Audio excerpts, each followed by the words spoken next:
Have you seen this symbol before? You probably have. And what comes to mind when you see that? Recycling. Recycling is the most famous of the 3 different R's. Yes, there are 3. And actually, recycling is the 3rd R of the 3 R's. The other 2 are reduce and reuse. And we're supposed to follow this pattern to limit our waste. And the idea is that we have as little waste as possible, as little substance that just gets thrown away and put into a landfill, and instead we take most of the items and put them through this cycle, this never-ending circular cycle, to limit our waste. So I'm just going to quickly tell you how to reduce, reuse, and recycle in that order, and how you can take these ideas and bring them into your everyday life. So what's more everyday than going grocery shopping? So let's say today, on our list, we need to get tomatoes, cereal, and soda. So we're going to go shopping, and we're going to keep the 3 R's in mind as we go throughout the store.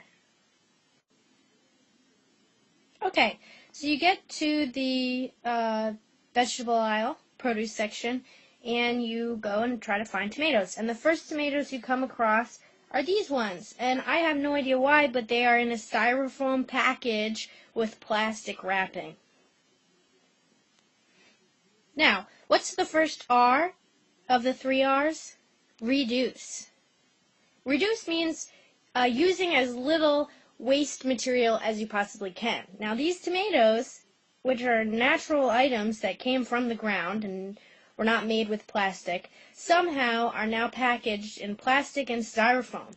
So we do not want to buy these tomatoes. We would rather buy a different type of tomato if possible to reduce our waste, because we know we're just going to throw that styrofoam and plastic away the second that we take the tomatoes home and cook with them. Luckily, you look around again and you find these on the vine tomatoes. They're not packaged, typical of vegetables. So we're going to pick these up instead to reduce our waste. Okay, the next thing on our list is cereal. So we get to the cereal aisle, and then we have 2 different choices. We can either get these single-serving plastic containers of cereal, or we could get one big box of cereal. Now, I want to take my cereal on the go in the morning because I'm really busy, and so pouring cereal into a bowl, having it with milk before I get to work, probably not going to happen. So these do seem really appealing. But then I have to think. I want to reduce my waste. And these are made of plastic, whereas this only has a little bit of plastic inside the container, and the cardboard is paper that can be recycled, or also it can decompose in the earth, whereas plastic never decomposes. I also remember that I have a couple Tupperwares at home, and I could actually just pour my boxed cereal into a Tupperware at night and then just take it to go in the morning, which essentially is the same thing as these. So I decide I'm going to go with this big box of cereal instead of these little ones. This is a good idea to go by. Buy in bulk, because typically there's less packaging involved. Okay, so the last thing on my list was soda, and I get to the soda section and there's 3 different choices for soda, and I want to pick the most environmentally friendly choice. There is plastic, which I'm thinking is probably not the most environmentally friendly choice. But then there's also aluminum cans, and then there's glass bottles. So I'm a little confused. What I should be doing in this case is I should either go for the aluminum cans or the glass bottles. Why? Well, these are all okay choices because plastic, aluminum, and glass can all be recycled, which we're going to talk about in a second.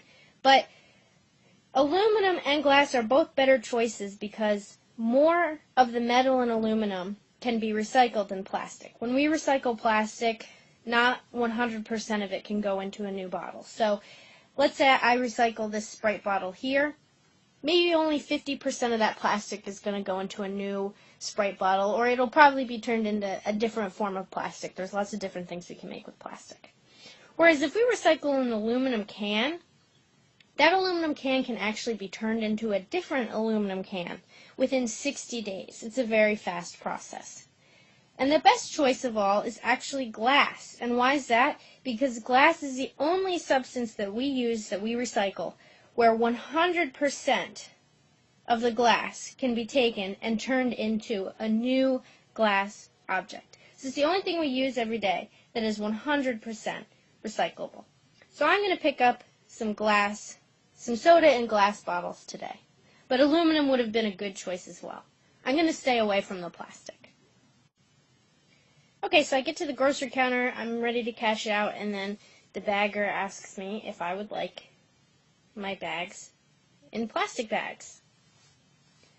No, I don't. This is where reuse comes in. I actually had some reusable bags in my shopping cart this whole time. They're about 99 cents to $2 a bag. So I picked a couple of them up a couple weeks ago. And so they bag my bags in this instead. So not only do I save 5 cents per bag, which a lot of grocery stores do, but I also prevent these plastic bags from turning into these plastic bags.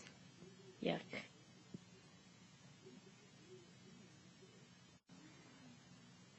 So now it's time to go home and enjoy all of my things from the grocery store.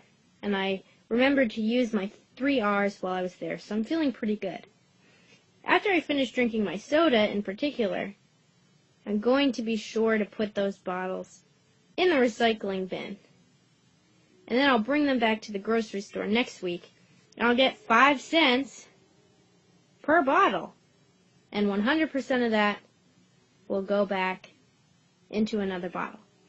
I'll also take my delicious cereal when I'm done with it and put that cardboard in the recycling as well. So I hope this has helped you realize how you can use the 3 R's in this order: reduce, reuse, and finally recycle in your everyday lifestyle. If you continue to follow these steps, you'll soon become a recycling superhero, and also a reduce and reuse 3 R's superhero.